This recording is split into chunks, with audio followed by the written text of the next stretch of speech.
he had to bow out. Then Weldon, which I'm going to present his presentation. He was supposed to be here, but his son had an accident, unfortunately, and he had to bow out. And so on his behalf, I will be presenting the Western Extrusion's story. And I hope that I can do it justice, because Weldon is a fantastic speaker, and he's the head of the EH&S, and now head of the whole, he's the director of the whole human resources, right, Lini? Yes. Okay, and Lini, of course, from Western Extrusion representing. So he's a fantastic speaker. I'm sure I cannot do justice. And how do you click forward? Okay, there we go. To what he was going to say. But they are an aluminum extrusion facility, and they have a story to tell. When we met Weldon a couple of years ago, he started learning about us, and he's a man who makes things happen. And he has also a vision, and we're basically really good. It makes us happy to see somebody with a vision and knows what they want. So today I'm going to present to you history of Western Extrusion with ERA, ERA's implementation process with the company, how centralized HR integration was one of the things that the company really wanted, and this helps. Highly customizable workflow, data entry, elimination of redundancy, so it's to eliminate and make work go smoother, integration of contractor injuries, integrated root cause analysis and corrective actions, training module with a built-in LMS system, management of change, ISO 9000 for 2015, and centralized document management and data entry.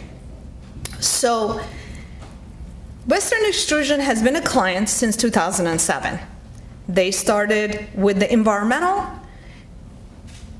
In the past year or so, they ramped up. They almost have all our modules. Incidents, compliance training, ISO, MOC, PSM, which is the process safety management, and document manager. So it has been fun to see that they're starting to see the use. And again, it takes a vision for people to understand why these things are important. And even though they're a single facility, they actually have a vision of how they can expand and use the system to the max. So basically, the implementation process they really liked, and they've had very much success with it.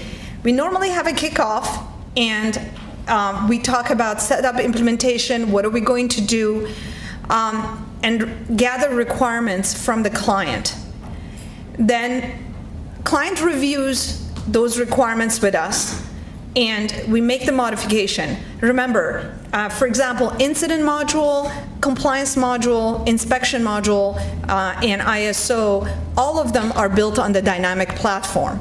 So we give them 3 revisions for the dynamic platform, and they review, they collect, they start with the standard, which is out of the box, we call it, that everybody starts with, that has most of the requirements for ISO, the incidents, or any other module they've bought. So there's never an empty thing you start with. Normally, there is a base standardized form that exists.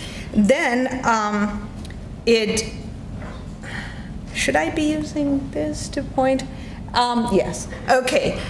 So basically, they through the setup, we're going 3 times round and round to collect requirement, show the results to the client, and then get comments again, revise, then collect data from the client and make modification. So this process here occurs 3 times. We call it 3 revisions. So adjustments are made, and then software is implemented. Then we actually migrate data So the new platform has a language that can literally, any data that is existing outside the system can be matched up with the ABC language and it can be imported. So there is the data entry, so all their incident or ISO information can be imported into the system, no manual entry. And then the implementation is done. We do training and always, of course, technical supports and ongoing maintenance. And going live is after they have worked with the beta and tested and make sure they're happy. So one of the things that Weldon's been very adamant about, he wanted everything centralized. So they have this thing called Kronos, where they have all their HR data, employee information, contacts, structure. This is a struggle for a lot of companies because in a lot of modules like incidents, training, compliance, MOC, when you want to send email notification, incidents, all of these requires information about your employees, and if employee information is not there, really hard to deal with it. So the first thing we did was build the bridge to make sure their base system Kronos had a import daily, or I don't know how frequently it is. For some companies it's daily, some companies is weekly, depends on the client. But the data gets imported into the system. And then once HR information, who's a new employee, for example in training, you can, by knowing what job they are, we can basically introduce all the trainings that that employee needs to receive and send them emails immediately after they've been hired.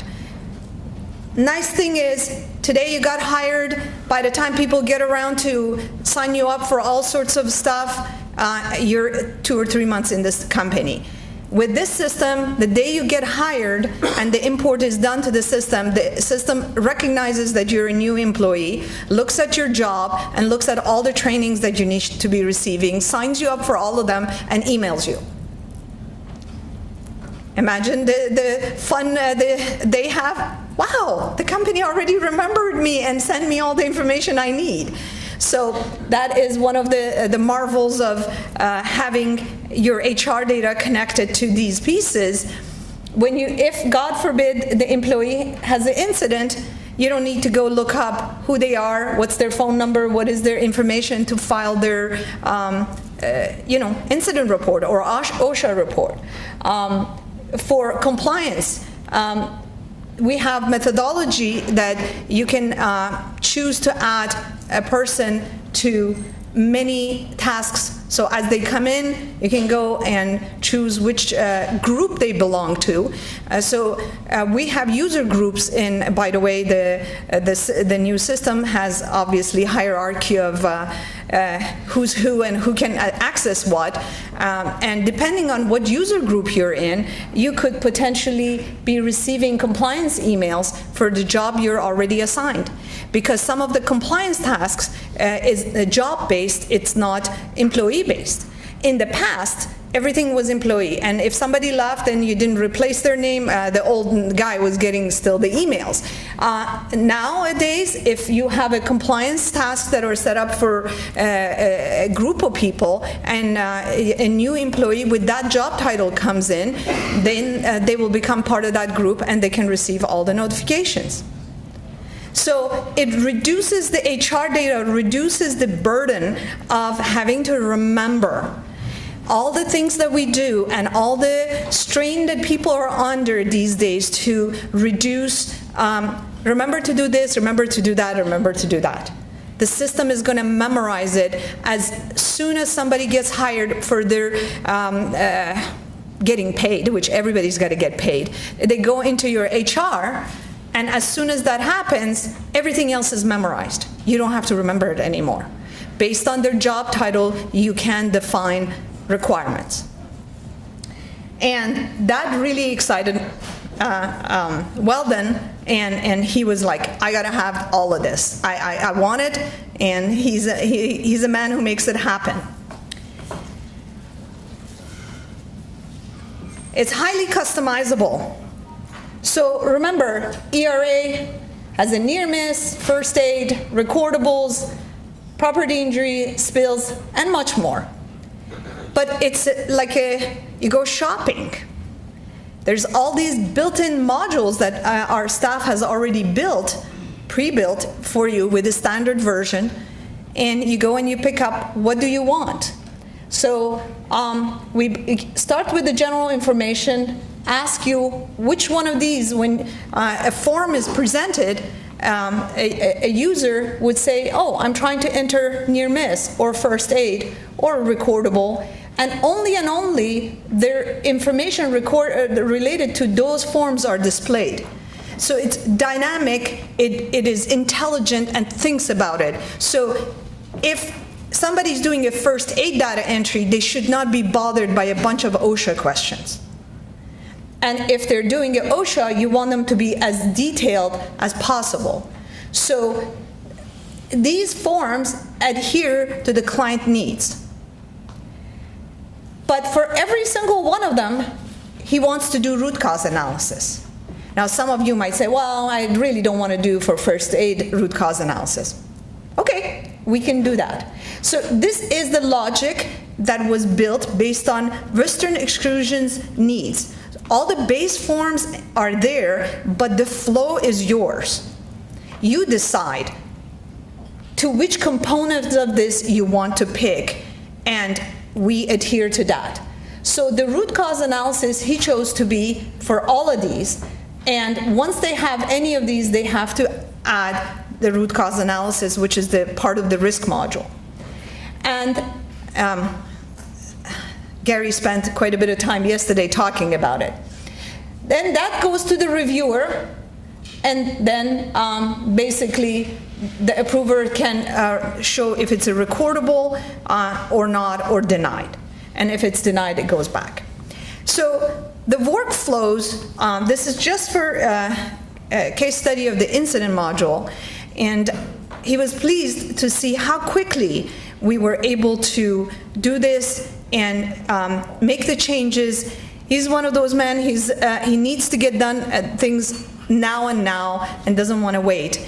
And the new technology that we have made, it makes it possible, and the more he sees, the more excited he gets about what could be done more. And this is the type of clients we like, because they push us to do even further.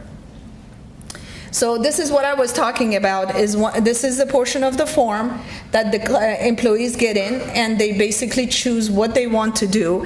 And there is a process flow next to it that activates those steps. So as you can see, it says step 1, step 3, step 4, step 7.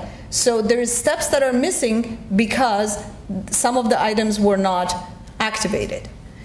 So it's a fairly simplistic idea, but it's building a little paragraph in his novel of incident module, or his short story of. And one of the other things that was very helpful to them is that once they pick an employee name, all the information about the employee appears. Who's their supervisor? Obviously, you have to understand, we have to extract that information from your HR database and upload to the system. But once it's set up, it's really helpful, because this pieces of information is what takes time to acquire and makes it difficult to fill up forms. So if the system already knows, and all you have to do is put the name of the person or their employee ID, and you get all of these pre-filled.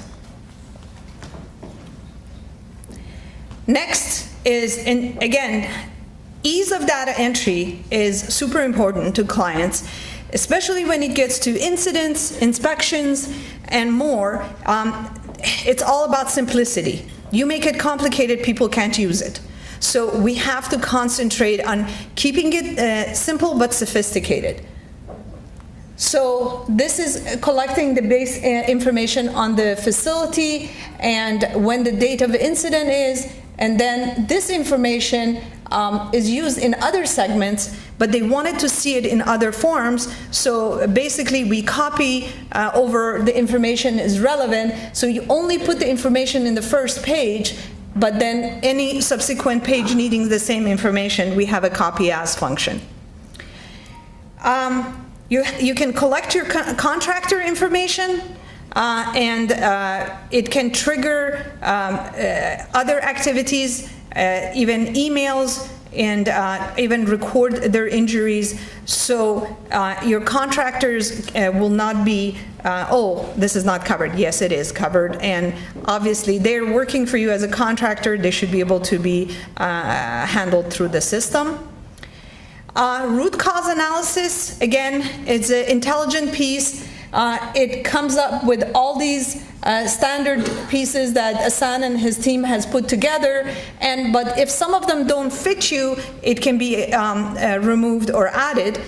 But we start them off, and answering one of these would then activate the information. And this is a team performance section, and we're trying to have a unified root cause analysis and quality of system implement. We want to make sure it's across the board equalized rather than having people just describe. So it makes it easier for them to have a pick yes or no. And this sometimes works for some people don't like it. Some people, they want to just freehand write, which is fine. Every piece can trigger opening another piece. So system is intelligent, so based on how you answer a piece, it could trigger to open a corrective action.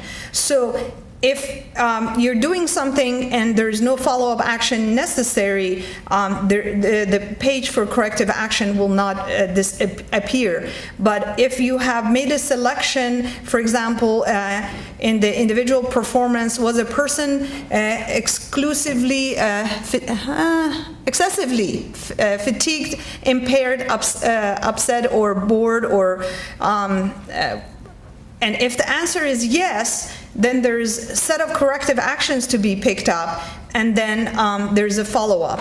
And it means they need regular communication training. So they need to be taught how to communicate better if they're fatigued or impaired, and taught how not to do that. So there is a corrective action to be performed. The system also, one of the features that also made it attractive for the Western Extrusion was the fact that there is an employee portal. So not only you can access their super users that go into the main system, but there's also part that the actual normal users, for example, STS viewer, if you're an employee and some of you have the LMS system where you have some of your trainings not only in the classroom but also on a learning management system, they can actually come, click that button, see what courses was assigned to them, and actually perform that course. And by the way, today sometime you will see how that works. And SDS Viewer, you saw a little bit about it from Natasha's group yesterday, but again, they can search and find. So this is accessed by first name, last name, and employee ID, and there is no like a username, official, and passcode, but they can only see information that is related to each employee and nothing more. And this is a little bit more about learning management system, where I think it is really important because it's a big pain point. Employees start, and we need to really know what they need to do. So these are first aid course, CPR, forklift, eye safety. And all of you know how important it is that the employees go through these safety trainings as rapidly as possible and they don't get left out. So this helps make sure it's automated and it's quick. And The next part also was very interesting and a big pain point for Western Extrusion is the management of change. So they have been struggling and wanting to automate their management of change and make sure that no change is made without proper reviewers. So they have this user story, the board of how they wanted their system flow. This is the workflow for them, and it basically they wanted to gather the basic information, have the coordinator approve it, assign it to the committee, which would be made up of engineers, maintenance people, sales, and many more. And then notifications would go out to all these coordinators and approvers and have them review the requested change. And if it got approved, then it would go through the step of getting done. If not, basically it will circle back to the coordinator. So it's automation at its best. It's helping you protect yourself from unwanted changes and setting up these procedures that makes it that people cannot go modify equipment and the environmental person is not notified. The engineer is not notified. And then once the disaster happens, to say, well, we were in a case of emergency and we wanted to do this and you were nowhere to be found. Well, every day, these days, everybody has their cell phones and phones with them and they can access this information, they can receive notifications, so there's no excuse. And they will not tolerate that, and basically this has made it that they can have more control and make sure all the approvals are received before a change is made. They also have had ISO 9001, and this is a module that is new to ERA as well. So we're working very closely with them to make sure all their scope. Obviously, we have the base 9001 and 14001 and all the other ISOs, but those are based on book learnings from us, learning from the standards. We have implemented the standards in the system, but once a user uses it, the customization to their needs and their facilities specifics is very important. So Weldon's team has been working with us, and they're very excited because we have a capability of putting all their base in here, so when they come in the first page, they can actually see all the documentation for that audit and inspection. And so one other piece that is very important is the document management. And actually I have a little good news is that not only we now manage document, but in very, very short period of time, we're almost finished programming it, but we now have a document authoring.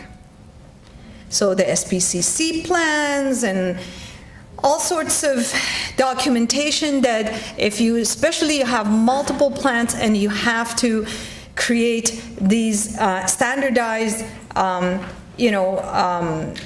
documents like SPCC, now my mind is going blank, but many others are there that you have to author.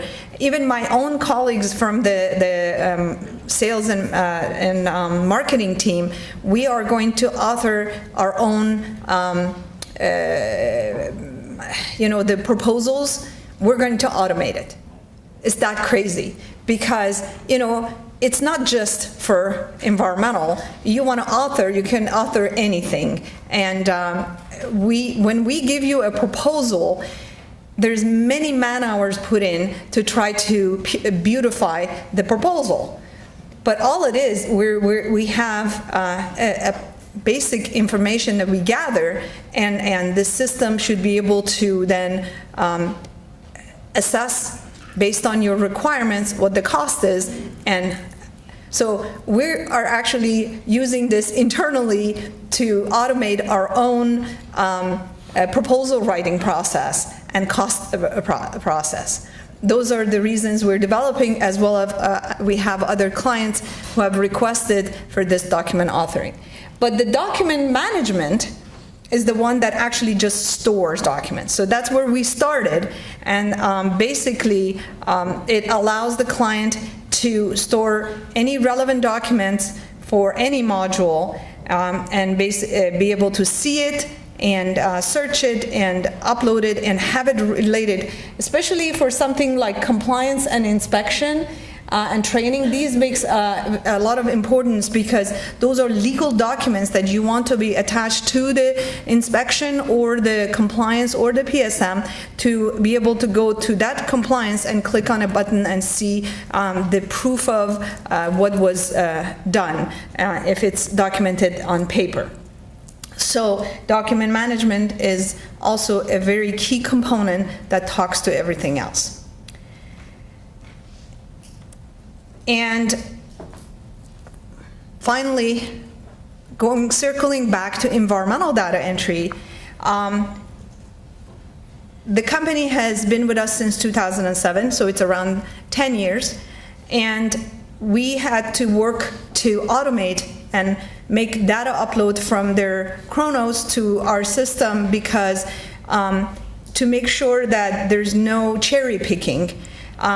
A lot of times people, when they manually decide what piece of data needs to go to the system, we call it cherry picking because you say, well, this is relevant piece of data, this is not, versus what did I purchase?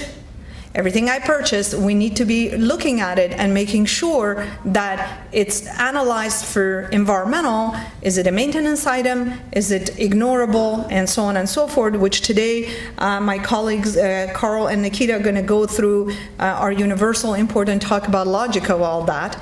But basically we're using technology to help them to do daily paint and solvent usage, monthly fuel purchases and aluminum billets and department purchases and vendor batch imports. So all of this has made their data entry easier, and we're basically trying to make it that it's as comprehensive as possible.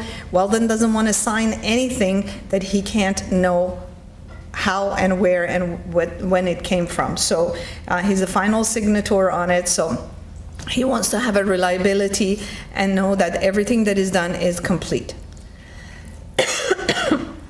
So because of that, if you can see, they have the purchasing system and epics that we use the universal import to connect to all our modules. So this way, we make sure that no data is missed. Studying the data flow is something that is important. In the past, we weren't really pushing as hard for it, but as we get, we've grown and learned more, we actually do a lot of teaching about dangers of not dealing with the source data and starting with a partially pre-processed by a user data where there is a huge possibilities of missing valuable and crucial data that at a later date could really hurt you. So starting from the basics, removing the pains is very important, as well as you increase accuracy. So with all that said, these are the stuff that we've done for Western Extrusion. I am sure Weldon would have been a lot better speaker than I have been, but any question regarding this?